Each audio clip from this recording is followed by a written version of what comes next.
Hi, welcome to NCRT Class 8 History. This is chapter number 8, Civilizing the Native, Educating the Nation. In this chapter, we will discuss about the cultural mission of Britishers and the concept of Orientalism, the supporter and critics of Orientalism. Then we will cover new rules and routines implemented by the Britishers in existing education system of India. In the last, we will cover the agenda of national education. Here, we will discuss about the views of uh, various thinker regarding Western learning and Oriental learning. So mainly, we will discuss about Mahatma Gandhi and Rabindranath Tagore and Arvindo Ghosh. So let's start. In the earlier chapter, you have seen how the British rule affected the Rajas and Nawab, peasant and tribal. So in this chapter, we will try and understand what implication it had for the lives of students. For the British in India wanted not only the territorial conquest and the control over the revenue, they also felt that they had a cultural mission. So cultural mission of Britishers refers to the spread of Western culture through education, science and technology, logic, etc. in uh, their colonies. So they had to civilize the native, changes their custom and values.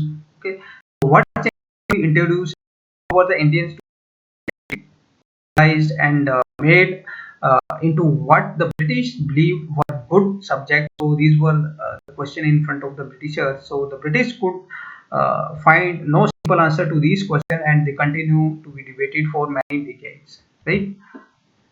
So the British mind was into two segments. Tourism and the other was criticizing. The Orient referred to the culture, Asia. So some British was used to be and new subjects introduced, right? So this they were able to recover the India literature, right? And on the other hand, critics were saying that there is no need to spend more and more money in these kind of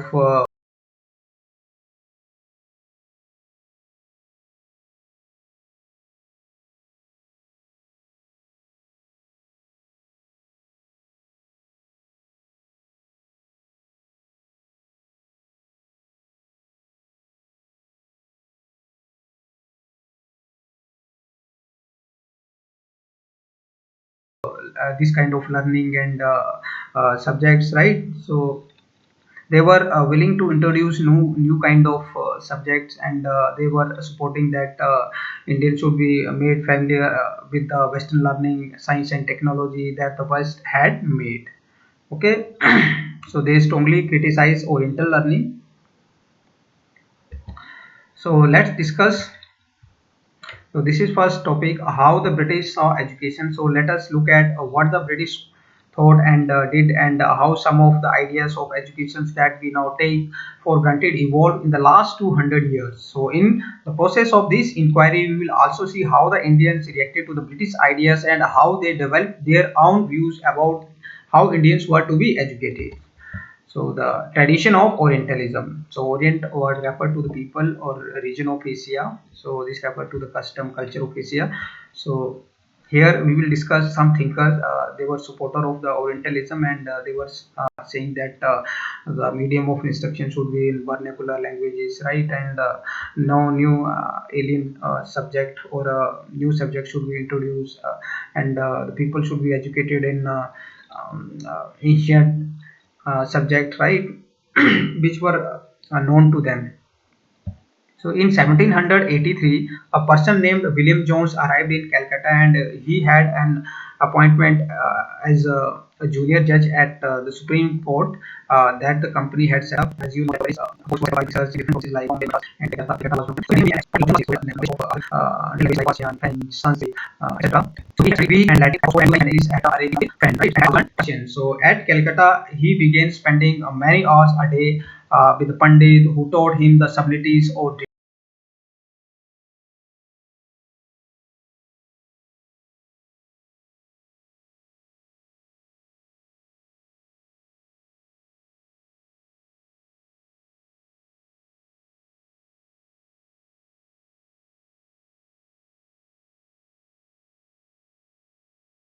detail of the Sanskrit language, grammars, and poetry.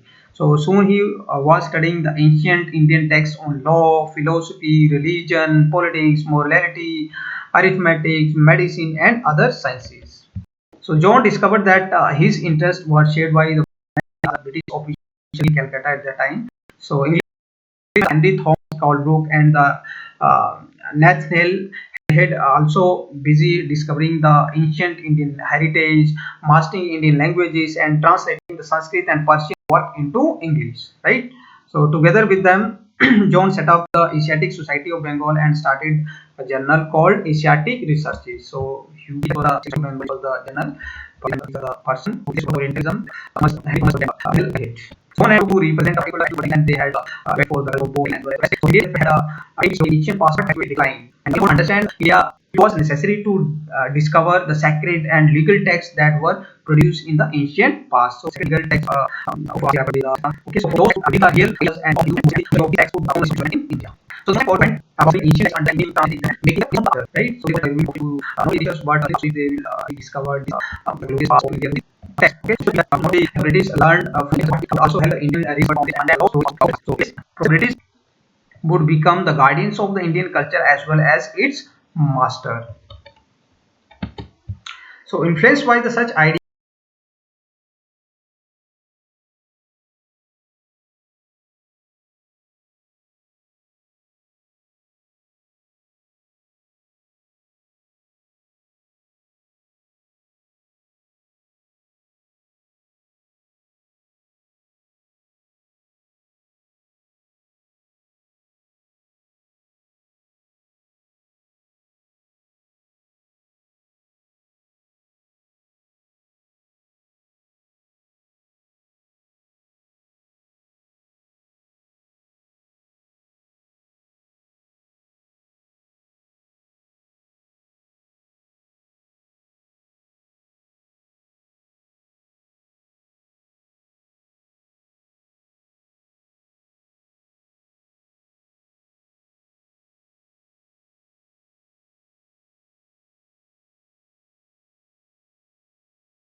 Yes, many company officials argued that the British ought to promote the Indian rather than Western learning. Okay, so they were in support of this kind of learning, right? So Oriental learning should be there and not Western learning. So we can say they were the Orientalist. So they felt that the institutions should be set up to encourage the study of the ancient India texts and teach the Sanskrit and Persian literature and poetry. So for this purpose, they set up different institutions. So we will see in the coming slides. So the official also thought that the Hindu and Muslim ought to be taught what they were already familiar with it and what they valued and treasured, not the subject that were alien to them. So they thought that there is no need to introduce new kind of subject which are alien to them, right? So only then they believed could the British hope to win a place in the heart of Indians or natives, and only then the aliens rulers or British rulers expect to be respected by their subjects. So with this object in a view, a madrasa, that is a place of learning, it's a kind of school or college, was set up in Calcutta as you can see in this picture in 1781 to promote the study of the Arabic, Persian and Islamic law, and the Hindu college was established in Banaras in 1791. You can see the picture of this college to increase the study of the ancient Sanskrit texts that would be useful for the administration of the countries, because many students will get the education and these students will help to administer the country, right? In this kind of institution. So not all official shared this view. Many were very strong in their criticism of the Orientalists. So other sect was criticizing this kind of institution, and they were not in support of the Oriental learning. So we will see the coming slide. So these are the keywords as you can see. So Orientalist, those with a scholarly knowledge of the language and culture of the Asia, right? So Orientalists that we have already discussed, like William Jones, Colebrooke, and Han Herschel. So they were the Orientalists, and they have a keen interest in the culture and literature and languages of Asia.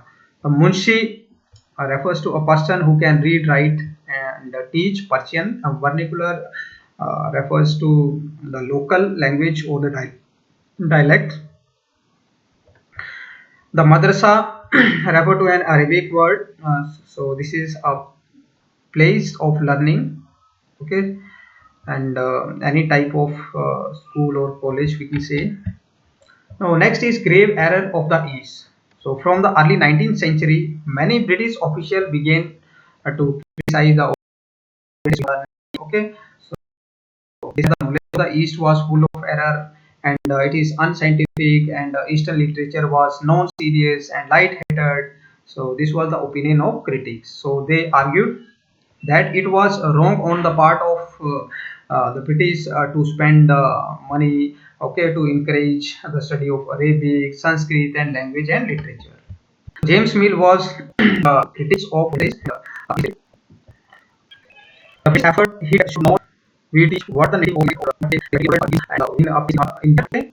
So education we teach what and okay. The aim of education should be to teach that is useful and practical. So the Indian should be made familiar with the scientific and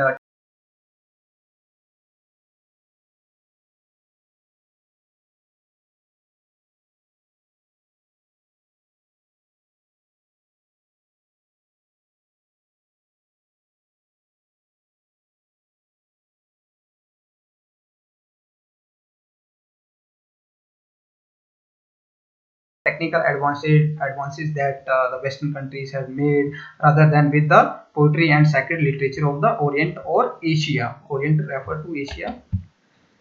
So here you can see these person James Mill and Macaulay, they were the critics of Orientalism and strongly criticized Orientalism. 1830 he attacked Orientalism and by 1830 it became the attack on Orientalist became very sharper, and one of the most outspoken and influential of such critics was Thomas Babington Macaulay. So he saw the India as an uncivilized country, and that needed to be civilized. So according to him, no branch of the Eastern knowledge could be compared to the what England had produced, and he thought that a single shelf of a good European library was worth of all of the native literature of the India and Arabia, right?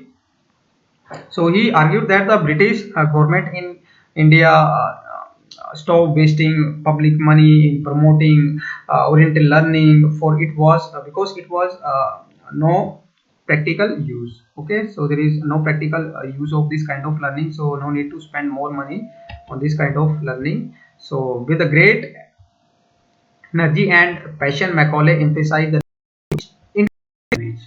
He felt that the knowledge would allow Indian to read some of the finest literature the world had produced, right? So in this way, Indian would become familiar with the Western literature, Western literature, and it would make them aware of the development in the Western science and philosophy. So the teaching of English could thus be a way of civilizing people and literature and culture. So Volume Act was introduced. So the decision was made medium of the highest form of police and the side, but the police. So studying in these institutions, right? So these were seen as the temple of darkness, and that were falling of themselves into decay. Okay, because there was no support from the government side to this institution, and the English textbook now began to be produced for the schools, and this was as a result of English Education Act of 1835. Now, education for commerce. So here we will discuss about the Boot Dispatch. So in 1854, the court director of the East India Company in London sent an educational dispatch to the Governor General in India. Okay, so it was the president of the company because of the festival of the country. So he has dispatch. So and it emphasized once again the practical benefit of a system of European learning, okay, and oppose the Oriental knowledge. So one of the practical use of the dispatch pointed was the audience to recognize the advantage of the sources of the European way which is the desire for Indian would use it as a okay, the Indians will follow the European life, and what happen? They will change their data and will made things like were producing goods. They also food and thus supply the company with the civil servant. Okay, so in this way, company will get the civil servant at lower prices, right? Yes, company and which would be so the literature was not essentially useless. So four measures were introduced. So what were these? The education part of and so very like Madras and Calcutta, and attempts were also made to bring about changes within the system and impose new routines and law parts. Right? So, this was why the group was not going to pay more attention on body, right? So there was no any kind of support from side this vision, and we wanted to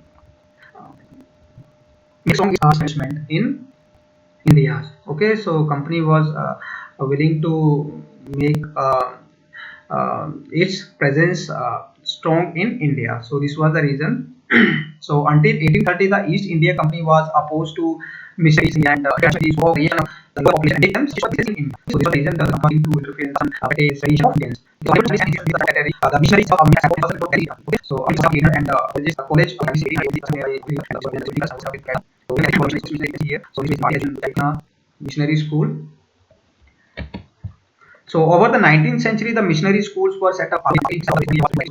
So reason I have already told and Indians. Okay, so to local pathshala. Okay, so there were several kind of pathshala in area like Bengal and later on when the British imposed new kind of policies and new routines. Okay, and these pathsala was to be stopped area and instead of these pathsala. Okay, so the education system, traditional education William Adam report.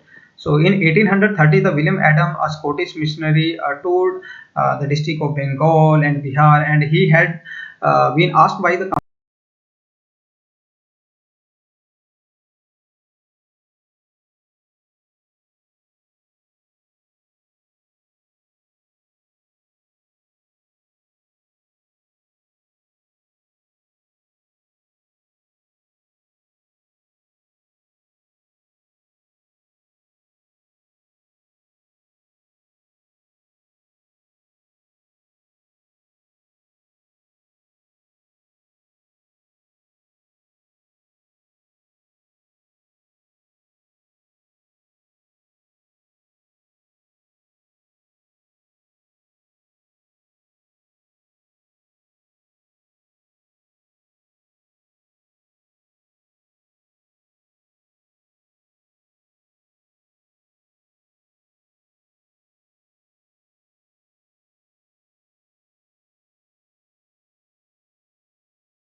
company to report on the progress of each, education in the vernacular school. So vernacular school refer to Pathshala here. Okay, so the report Adam produced is interesting. So let's see what were the findings of this report. So they were in Bihar area. These were small institutions, no more than 20 students in each Pathshala. But the total number of the children being taught in this with the needs, so that's right. They to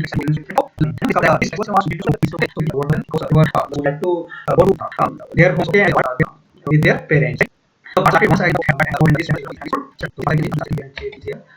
Okay, so up to the mid 19th century, the company was concerned primarily with the higher education, so it was allowed the local Pathshala to function within the much interference, right? So without much interference. Okay, so after 1854, the company decided to improve the system for implementation of so that this would be done by example so you see you can do the system of yeah. So how is to be done and we are doing so here you see number of government and each of the schools first one is allowed to and each the regular timetable. So teaching was now to be based on the textbook and learning and learning was to be tested through the annual examination like and the grade of and with new rules of discipline.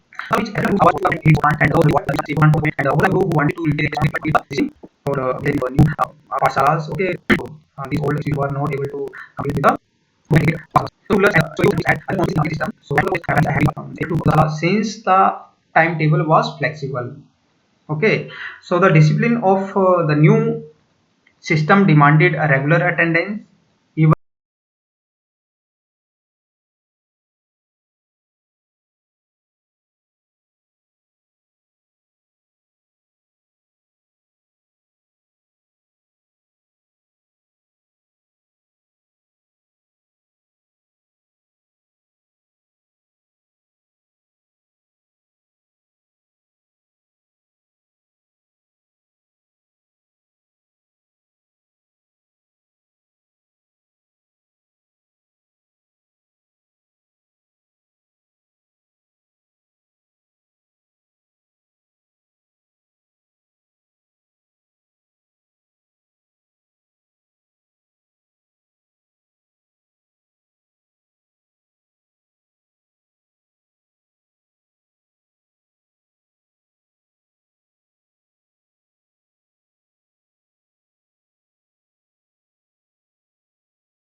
during the harvesting time when the children of the poor families had to work in the field. Okay, So there was inability to attend the schools came to be seen as indiscipline and as it evidence of the lack of desire to learn, right? So the children of poor family were not now were not able to get the education because of this regularity.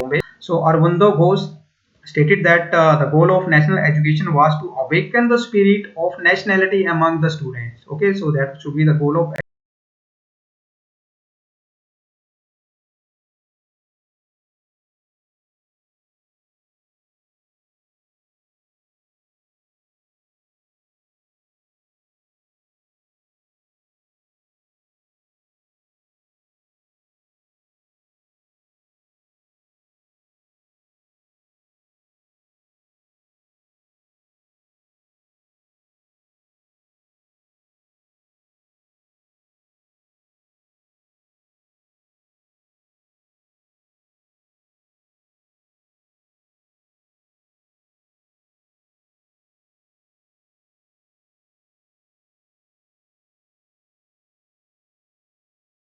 education. Okay, so it should develop the spirit of nationality among the student, right? And this required a contemplation of the heroic deeds of our ancestors. Okay, so there is need to concentrate on the heroic work of our ancestor, right? So we need to study that, and the education should be imparted in the vernacular or local languages so as to reach the large number of the people. Okay, and Arvindo Ghosh emphasized that although the students should remain connected to their own roots, okay, so they should not forget their culture, right? And they should also take the fullest advantage of the modern scientific discoveries and the Western experiments in popular governments. Okay, whatever these experiments have been done in the popular government like the Western countries, the students should take the advantages of these scientific and modern and scientific development or discoveries, right? So moreover, the student should also learn the some useful craft. Okay, so remember this, so focus on here. So students also learn some craft or skills. Okay, so that they could be able to find some moderately remunerative employment, or we can say they could be able to earn their livelihood after leaving their schools, right? So this was the opinion of Arvindo Ghosh regarding the education. Now let's discuss about the Mahatma Gandhi. So we will discuss about Mahatma Gandhi and Rabindranath Tagore. Okay, so what were their opinions? Gandhi argued that local is superior and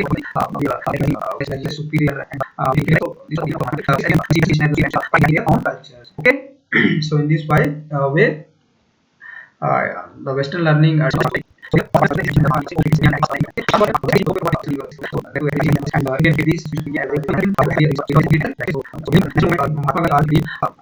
institutions were run by the Britishers, and he asked the people that show them that Indians were willing to be enslaved, right? So Mahatma Gandhi strongly felt that the Indian language, right, right,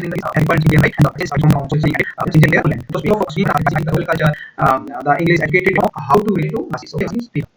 So this education, Mahatma Gandhi said, focus mainly on the right rather than the focus so the lake behind education person not soul. Okay, so education is that basically did not count as education according to Mahatma Gandhi. Okay, so the people had to work with their hand and learn craft and know how the different things operated.